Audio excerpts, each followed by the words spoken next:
성숙한 신앙, 이런 제목입니다.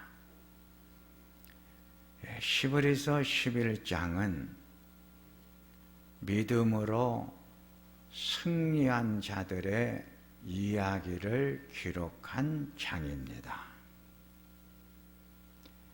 첫 번째 이야기는 시브리서 11장 4절에서 7절에 나오는데, 아브람 이전에 믿음으로 승리하고 믿음의 생활을 잘했던 족장들의 이야기를 말합니다.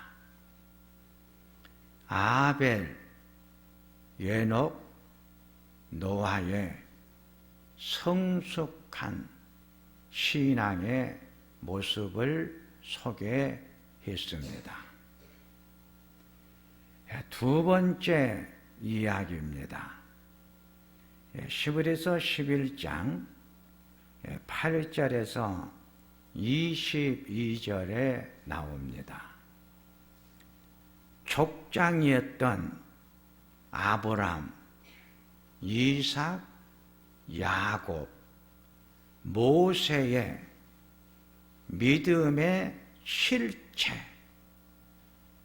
믿음의 사람들로서, 믿음의 시조들로서 성숙한 믿음의 아름다운 모습을 우리들에게 잘 말해 주었습니다. 세 번째 이야기입니다.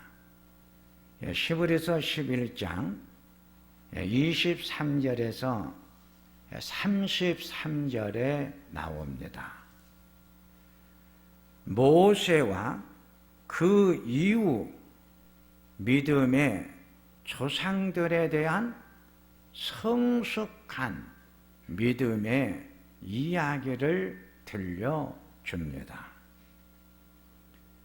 사사시대 때 믿음의 용장이었던 기드온, 바락, 삼손, 옙다의 이야기를 보여주었고, 왕정시대를 이끌어갔던 믿음의 용장이었던 다윗 왕의 성숙한 믿음의 모습을 말해 주었습니다.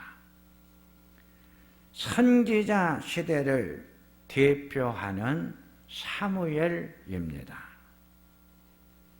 이들의 믿음은 성숙한 믿음이었습니다.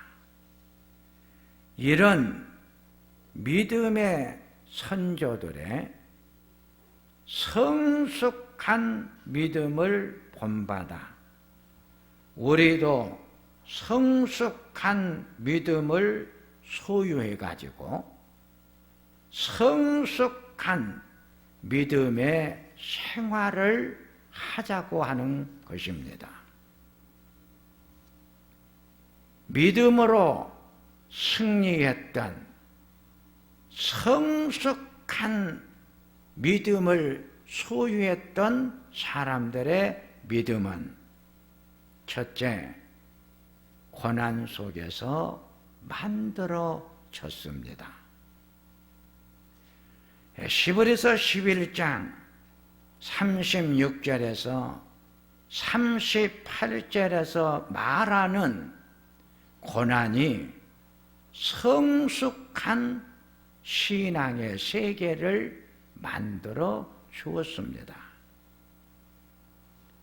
성숙한 믿음의 신앙을 소유하도록 만들어 주었던 고난이 뭐냐? 초대교회 성도들이 당했던 고난의 이야기를 성경이 소개를 하는데, 초대교회 성도들이 신앙을 지키고 믿음을 보존하기 위해서 오는 핍박의 고난, 그 고난의 절정이 채찍질 그리고 조롱이었다 그랬어요. 초대교회 성도들은 신앙을 지키고 자기의 신앙을 성숙시키기 위해서 신앙을 지키지 못하도록 그들에게 가해지는 수많은 채찍질, 매맞음, 그들을 때리는 수많은 채찍의 고난, 매맞음의 고통의 소리가 오히려 초대교회 성도들의 신앙을 더 성장시켜주는 신앙의 걸음이 되었다는 거예요. 초대교회 성도들은 신앙 때문에 오는 핍박, 환난, 질고를 기쁜 마음으로 감당을 했다 그랬어요. 오늘 성경 본문의 말씀을 보면 신앙 때문에 오는 감당할 수 없는 매맞음, 채찍이 그들을 힘들게 했어도 그들은 구차하게 그들을 핍박하는 강한 핍박의 강도 앞에 변명하거나 편질하지를 아니했다. 오히려 그들을 핍박하는 수많은 채찍과 조롱이 초대교회 성도들의 신앙을 아름답게 성숙시켜 갔다는 것입니다. 예레미야 20장과 29장을 보면 예레미야 선지자가 하나님의 말씀을 전하다가 수많은 돌의 맞음, 조롱을 겪었습니다. 예레미야 선지자를 눈물의 선지자라고 말을 합니다. 예레미야 선지자는 얼마나 울었든지 눈물의 선지자 예레미야 이런 별명이 붙을 정도로 예레미야 선지자는 많이 울었습니다. 예레미야의 눈물과 울음은 자기를 조롱하고 비난하고 돌을 던져 때리는 수많은 가해자들을 용서하고 사랑하는 눈물이었습니다. 그를 핍박하는 사람들의 모습을 바라보며 그들을 사랑하기 위해서 원수를 내 몸처럼 사랑하라고 하는 것이 하나님이 우리들에게 준 사랑의 세계이기에 이 아름다운 사랑의 세계를 소유하기 위해서 자기를 향하여 돌을 던지고 비난하고 조롱하는 사람들을 가슴에 안고 사랑하기 위해서 그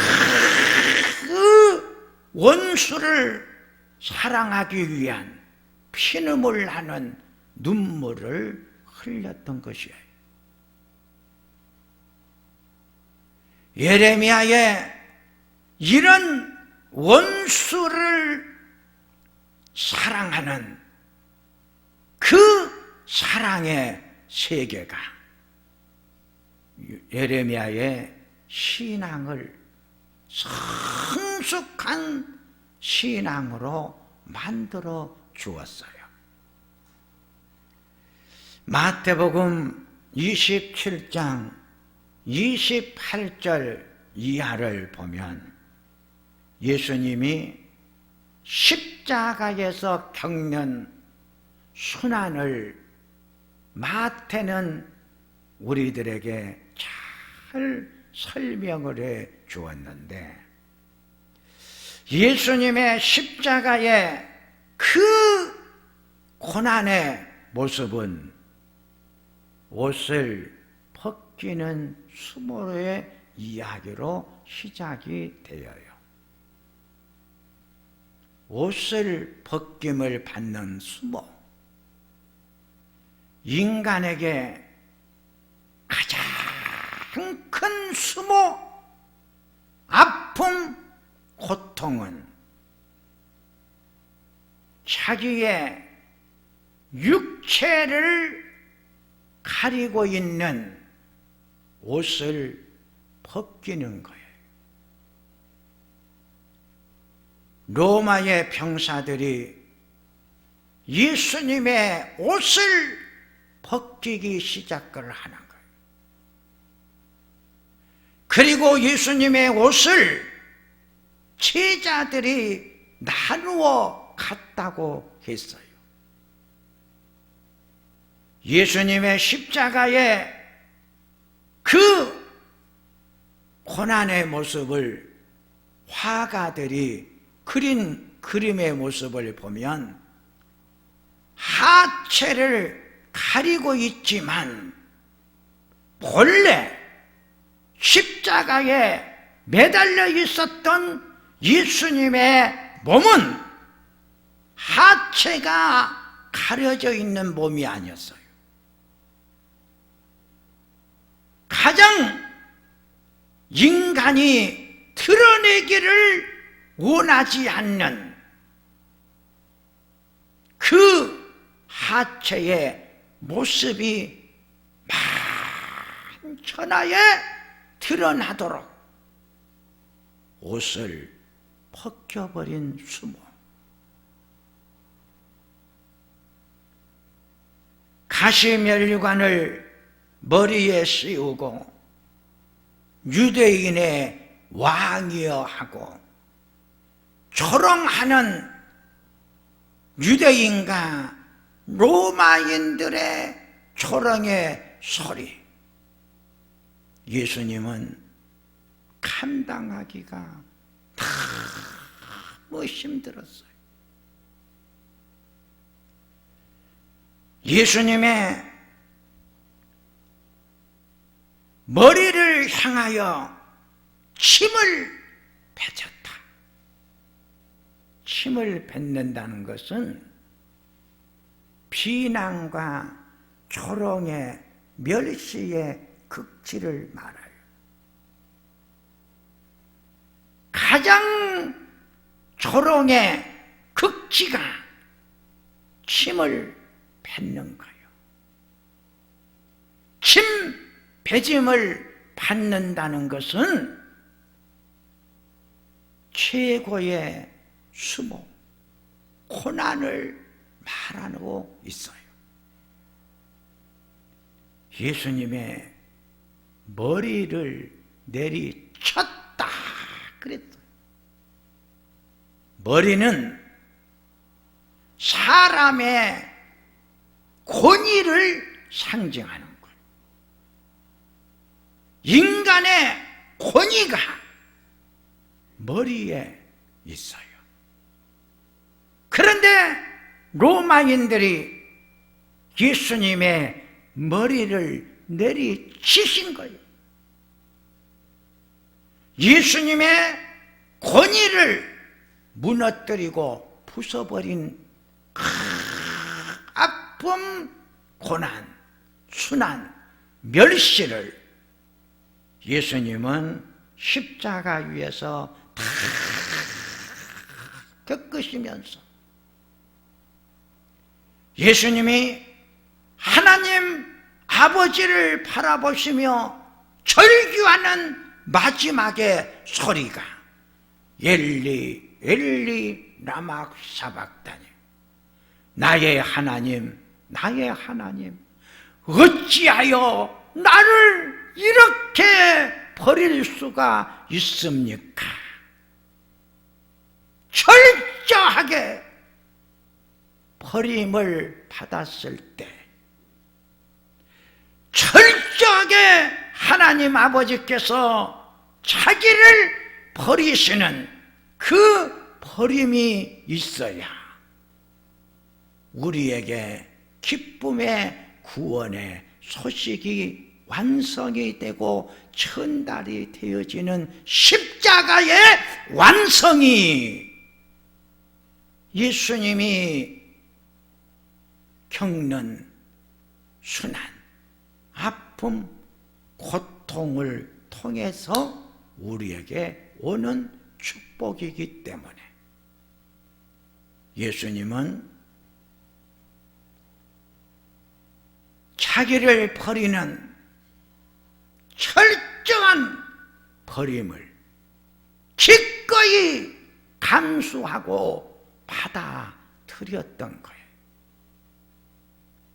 예수님의 십자가의 고난과 고통이 없이는 인류를 구원하는 구원의 광명의 빛이 우리에게 비춰주지를 않았어요.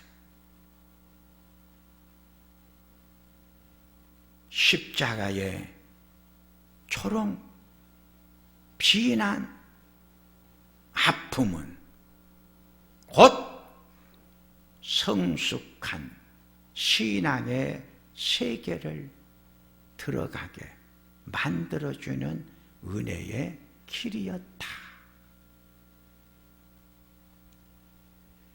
그러게 시편 기자들이 시편 119편 71절을 보면 고난 당하는 것이 내게 유익이 되었다. 골로새서 1장 24절에 나는 이제 너희를 위하여 받는 괴로움을 기뻐하고 그리스도의 남은 고난을 그의 몸된 교회를 위하여 내 육체에 채우노라. 히브리서 11장 26절에 그리스도를 위하여 받는 수모를 예급의 모든 보화보다 큰 체불로 여겼다 그랬어요. 주님을 위하여 받는 수모,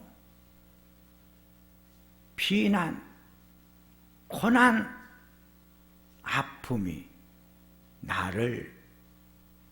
나의 신앙의 세계를 성숙시켜주는 축복의 걸음이 되었다. 두 번째, 무소유입니다. 무소유가 성숙한 신앙을 소유하도록 만들어 주었어요. 히브리서 11장 37절에서 38절을 보면 초대교회 성도들이 어떻게 생활했느냐는 생활상의 모습을 잘 가르쳐 주었는데, 그들이 입었던 옷을 보면 양과 염소의 가죽으로 옷을 만들어 입었다 그랬어요. 그들의 옷은 어떤 옷이었느냐? 화려한 빛이 나는 아름다운 천으로 만들어진 좋은 옷이 아니라 양과 염소의 가죽을 벗겨 그것으로 옷을 만들어 입었다는 사실이에요. 그들의 옷은 화려한 옷은 아니었어. 가장 소박하고 아름답지 않는 옷이었어요.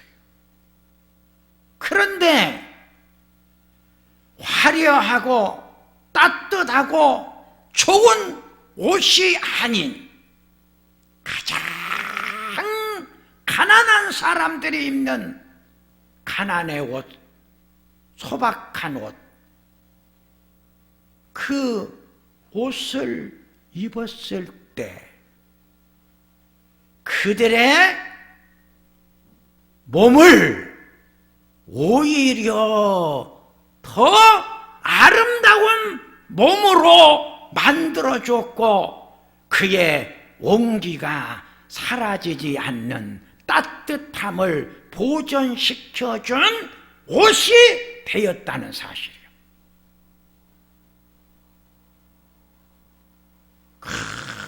허름한 옷을 입었지만 그 옷을 통하여 그들에게는 성숙한 믿음의 세계, 하나님을 사랑하는 사랑의 불이 붙기 시작을 했던 거예요. 그들의 마음 속에는 말씀의 아름다움의 미를 만들어가는 말씀이 그들 안에 들어있어. 그들의 예물을 마음속으로, 생각 속으로 아름답게 만들어 갔어요.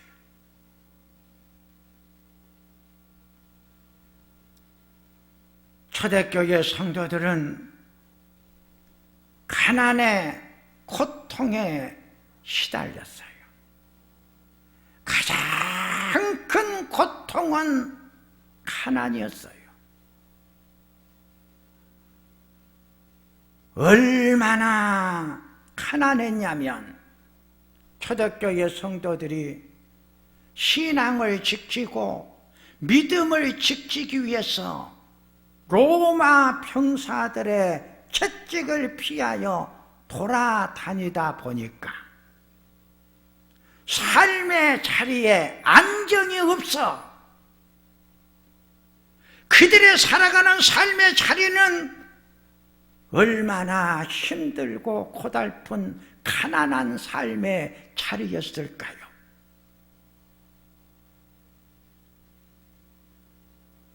마태복음 5장 3절을 보니까 심령이 가난한 자는 복이 있나니 천국이 그들의 것이라고 했듯이 그들의 육신의 가난,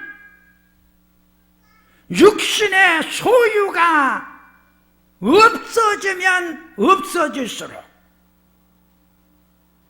그들의 영은 충만했고 영은 맑아졌고 영혼은 깨끗해져 갔던 거예요. 그래서 마태복음 5장 3절의 말씀으로 예수님이 가장 축복받은 사람은 어떤 사람이냐? 심령이 가난한 자는 복이 있나니 천국이 그들의 것이라고 말씀을 하시면서 영혼의 가난이 천국을 소유하게 했다고 하는 진리를 우리들에게 말해주고 있는 거예요.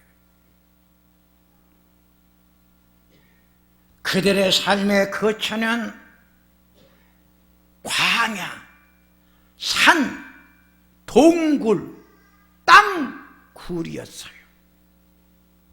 땅 위에는 아름다운 집이 있어요. 땅 위에는 편안함이 보존이 되어 있어요. 땅 위에는 웃음이 있고 기쁨이 있고 행복이 있어요.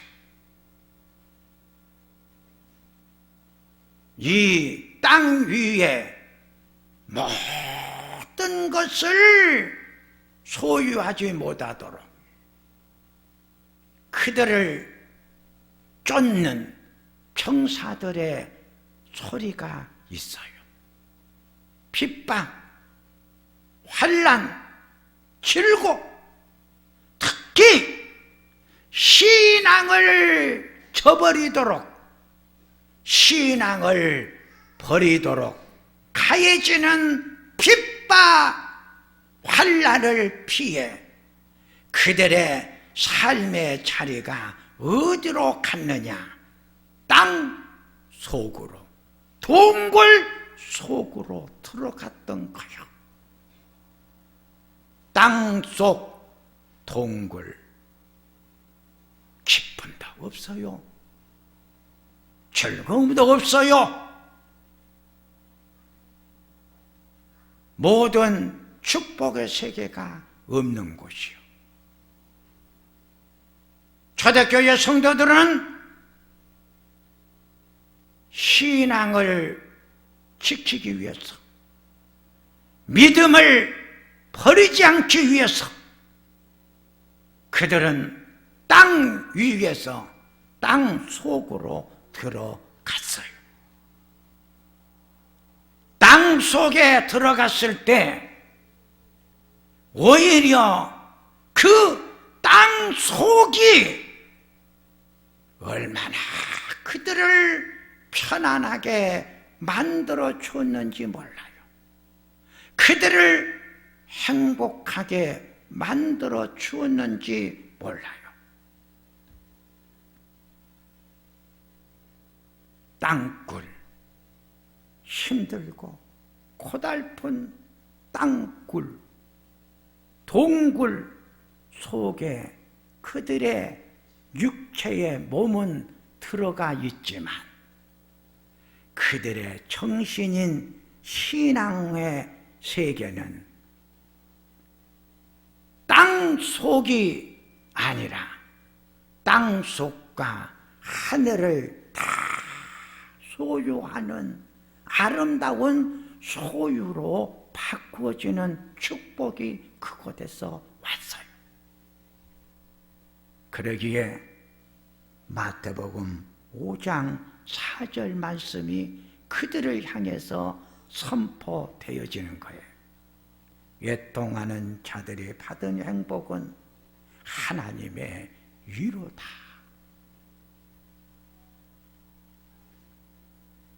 땅굴, 땅속에 들어가자 세상에 수많은 위로가 끝이 나고 위로가 없는 땅 속에 들어갔더니 하나님의 위로의 음성이 들려오고 하나님의 위로의 손길이 다가와 그들의 마음을 위로해 주고 그들의 삶을 위로해 주니 하나님의 위로가 그들을 찾아와 그들을 어루만지며 위로해 주니 땅굴 속에 행복의 꽃이 피어나는 거예요. 감사가 만들어지는 거요. 행복의 꽃을 피고 감사가 고백되게 만든 것이 성숙한 신앙의 열매예요. 신앙이 깊어지고 신앙이 성숙 올라가다 보니까 신앙의 성숙은 하나님의 위로를 끌어오는 힘이 있어. 하나님의 따뜻한 위로를 받다 보니까 그들은 세상의 위로는 일시적인 위로였어. 그러나 하나님이 주시는 위로는 영원한 위로이기 때문에 하나님의 위로 속에서 모든 것이 해결이 되어지는 거예요.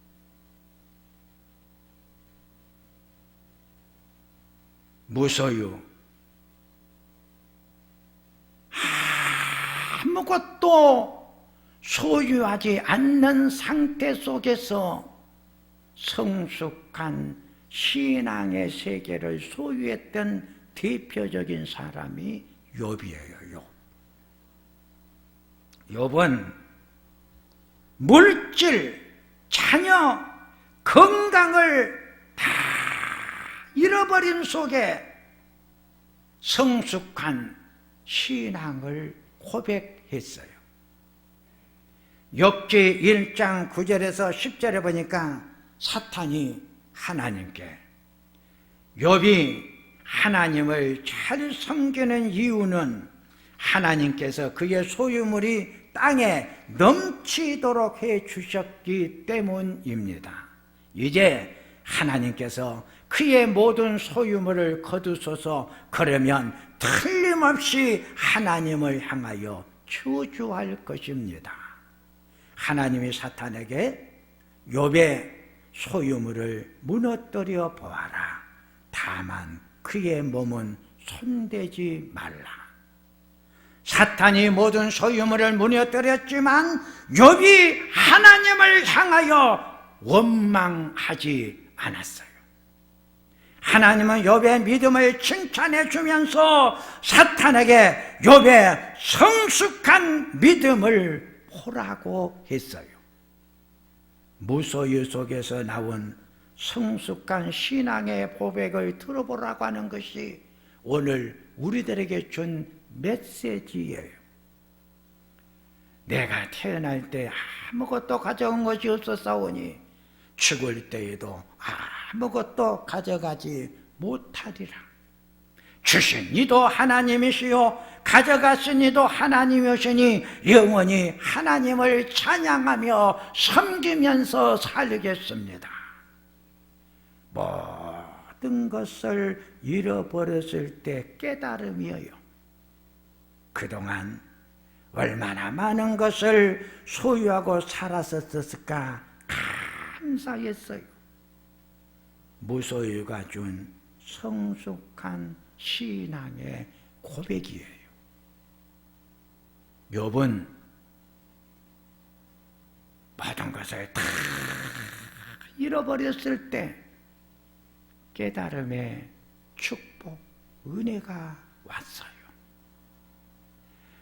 모든 것이 무너지고 모든 것이 없어지고 모든 것이 사라지다 보니까 그동안 하나님께서 얼마나 나에게 많은 것을 주셨는가.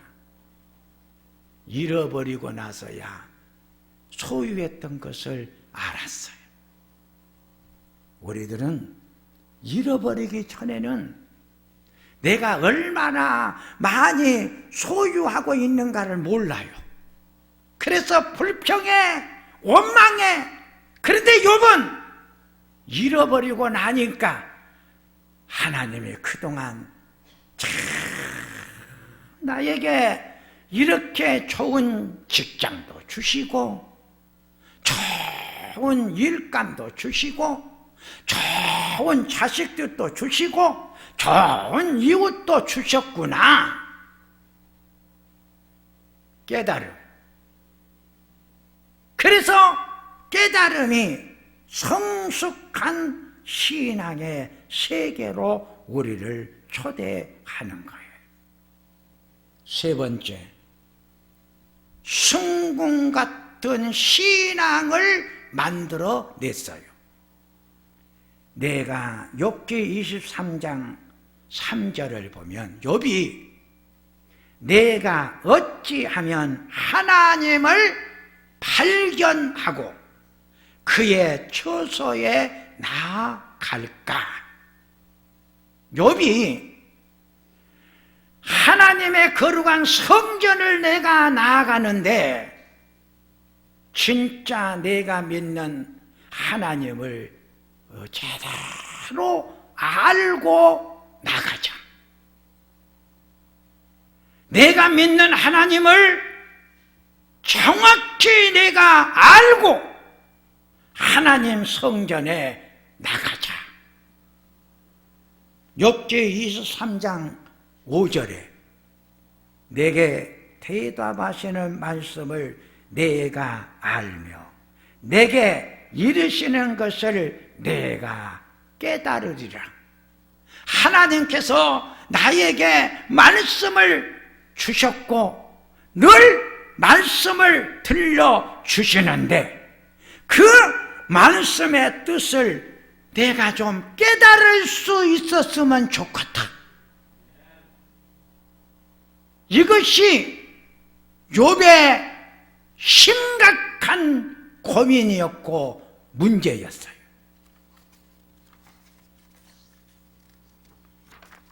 고통을 통해 주시는 하나님의 메시지를 들은 욥에게 하나님이 주시는 깨달음의 음성이 들렸어요. 욥기 23장 10절을 보면 욥의 깨달음의 음성이 나와요. 하나님은 나의 가는 길을 다 알고 계십니다. 나를 단련하신 후에는 내가 승궁같이 다시 나오리라.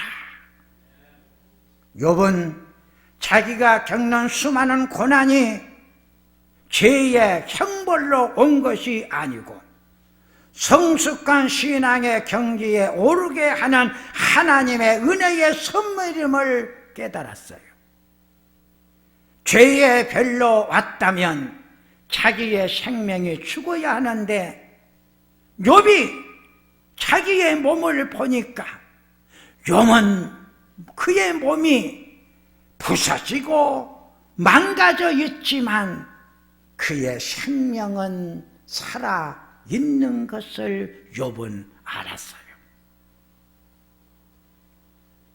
욥이 살아있는 자기의 생명을 바라보면서 생사의 결정권은 하나님께 있음을 깨닫고 고난 속에서 핀 아름다운 꽃을 보듯이 고난을 통해 성숙해가는 신앙의 경지에 오르는 승궁 같은 신앙은 수많은 고난의 깨달음 속에서 만들어진다는 진리를 욥은 깨달았던 것이에요. 욥기 2장을 보면 사탄이 하나님께 마지막으로 그의 건강을 무너뜨려 보십시오. 그러면 정면으로 하나님을 향하여 저주하고 욕하고 비난하고 죽을 것입니다. 하나님이 사탄에게 그의 몸을 마음대로 한번 무너뜨려 보아라. 그러나 욥의 생명만큼은 건들지 말라. 하나님의 허락을 받은 사탄이 욥을 마음껏 치는데, 성경에 보니까 사탄이 욥을 치는 모습이 발바닥에서부터 머리끝까지 악성 종기가 나게 했다. 다시 말하면 발바닥에서 머리 부분까지 성한 곳이 하나가 없어. 다 사탄이 욥의 몸을 무너뜨리고 부숴버리고 찢고 멍들게 하고 병들게 하고 온몸 전체가 성한 곳이 하나도 없는 상태까지 왔어. 이때 욥이 키아 조각을 들고 그의 몸을 긋고 있는 거예요. 그 모습을 보고 있는 욥의 아내가 욥을 향해서 하는 말이, 당신의 몸을 보시오. 지금 당신의 상황을 한번 보시오. 다 무너졌습니다. 다 부서졌습니다. 반듯한 것 하나 없습니다. 하나님은 축복의 하나님이시라 많은 것을 축복해 주시고 우리는 축복을 받으면서 이 세상을 살아가야 될 사람들인데, 당신을 축복해 준 하나님이 이렇게 다 가져가 버리고 무너지고 부서지고 망가지게 했는데, 이런 하나님 그래도 믿고 섬기시렵니까? 이런 하나님 욕이나 하고 죽으시오. 이스라엘 민족들에게 가장 큰 제약이 뭐냐면요, 하나님을 향해서 비난, 욕하는 거예요. 욕하는 거. 그래서 욥의 아내가 하나님을 정면으로 부인하는 거예요. 하나님을 외면하는 거예요. 이때 욥이 아내를 향해서 하는 말이에요. 역시 23장을 보면 이때부터 욥과 세 친구의 변론이 시작이 되는 거예요. 친구들은 고난의 저주는 죄의 결과로 보았어요. 욥의 친구들은 인과 음모론적 사고의 틀 속에 갇혀 죄의 결과는 고난이고 고난은 하나님의 저주인 징벌로 보았어요. 그래서 욥의 친구들과 욥의 아내가 고난은 하나님의 축복이 아니라 저주다, 고로 저주인 하나님을 믿고 섬기겠느냐 물었을 때 욥이 하는 말이, 그대들이 하는 말이 참 어리석은 사람들이 하는 말 중에 하나와 같도다. 그러면서 욥이 주신 이도 하나님이시고 가져가신 이도 하나님이시오니 입술로 범죄하지 아니하더라. 그러면서 욥이 하는 말이에요. 고난이 죄의 결과로 왔다고 하면 나는 죽어야 한다. 그런데 내가 지금 살아있지 않느냐? 생명은 너희들이 가져가지 못했어. 살고 죽는 생명은 하나님께서 주신 거예요. 이 말씀은 욥이 기아 조각으로 몸을 긁고 있을 때 그의 몸이 얼마나 망가졌어. 망가질 대로 망가진 몸을 바라보면서도 욥이 깨달은 것이 뭐냐면 그 속에서도 망가지지 않는 부분 하나하나는 하나님께서 나에게 주셨다. 다시 말하면 다리가 아파 걷지를 못해. 그런데 손은 건강해. 그래서 걸어가지는 못해도 손으로 일을 하는 거예요. 내 심장의 5장 6부 중에 가장 중요한 간을 하나님께서 망가뜨렸어. 그런데 하나님이 나에게 심장은 살려주셨어. 무슨 말씀 아십니까? 욥이 깨달은 것이 바로 이거예요. 다 무너지고 망가지고 망했어도 내가 부서지고 망가지고 망한 것이 아니야. 하나님이 아직도 내가 이 세상을 살아가고 다시 일어날 수 있도록 하나님께서 주신 축복이 반드시 있다는 거요. 이것을 깨달은 거예요. 이 깨달음이 욥의 신앙을 굳건하게 만들어 주었고 그의 신앙은 성장해 갔던 거예요. 바울도 고난을 통한 깨달음이 왔다고 고백을 해요.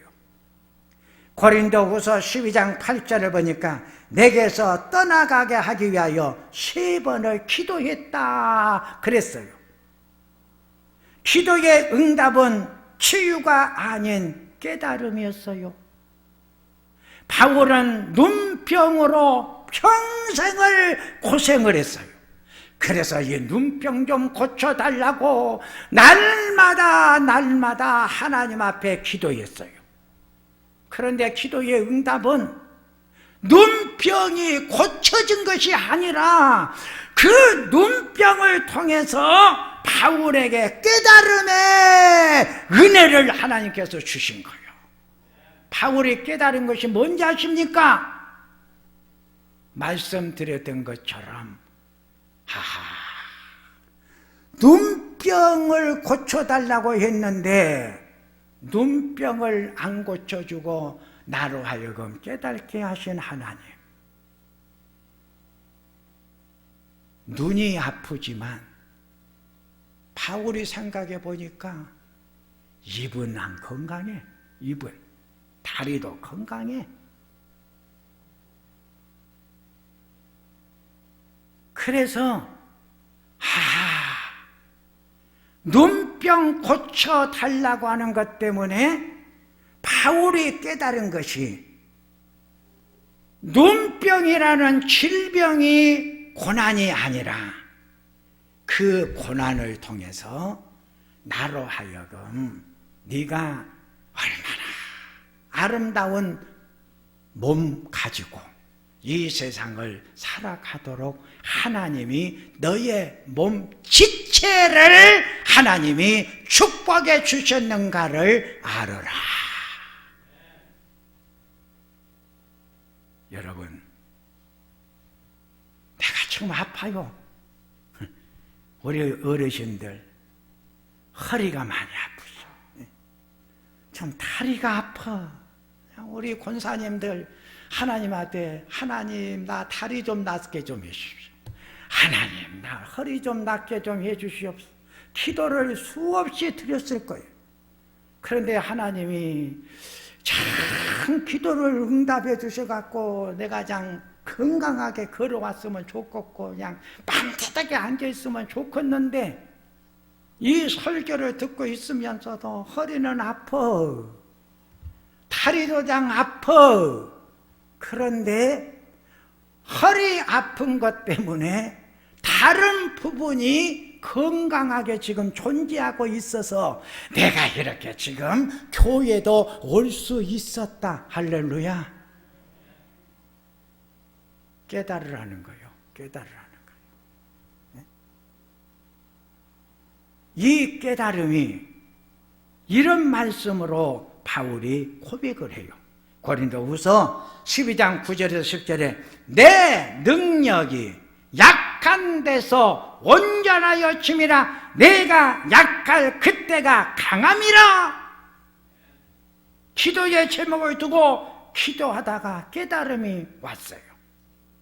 기도할 수 있도록 약한 부분을 주셨고 그 약한 부분에 하나님의 은혜가 채워짐을 바울은 보았기 때문에 약한 그 부분은 고난과 저주가 아니라 약한 그 부분이 있기 때문에 하나님은 나를 떠나지 아니하시고 하나님은 나를 외면하지 아니하시고 하나님은 가까이 나를 다가와 나를 위로해 주시면서 그 약한 부분이 강해지고 건강한 몸으로 살아갈 수 있도록 은혜로 채워져 가는 것을 보았다. 사는 것이 내 힘으로 사는 거 아니잖아요. 지금까지 여러분들이 살아올 수 있었던 것이 하나님의 은혜로 살아오신 줄로 믿으시기를 바랍니다. 여러분, 모든 것이 다 무너져 버렸습니까? 여러분, 모든 것을 다 잃어버렸습니까? 생각해 보십시오. 다 무너지고 다 잃어버린 것이 아니요. 하나님께서 분명히 주신 것이 있어.